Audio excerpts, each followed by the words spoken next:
তেহরানে আকস্মিক ফিরে যাওয়া ইরানি প্রতিনিধি দলের একটি অংশ আজ রোববার রাতেই ফের পাকিস্তানে যাচ্ছে। ওমান সফর শেষ করে পাকিস্তানে যাওয়ার কথা রয়েছে ইরানের পররাষ্ট্রমন্ত্রী আব্বাস আরাকচিরও।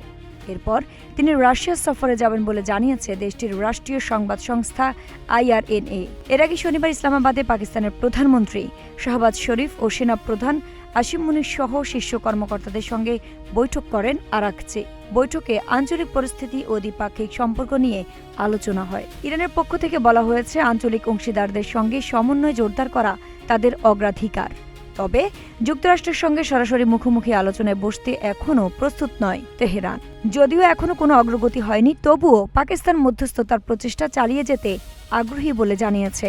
ফলে আলোচনার সম্ভাবনা পুরোপুরি বন্ধ হয়নি।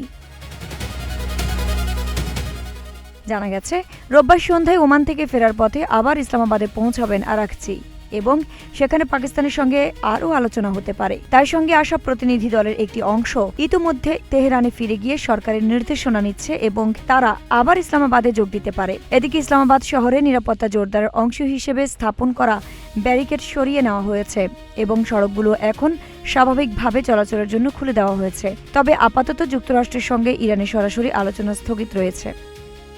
আইরিন হাসান, নাগরিক প্রতিদিন।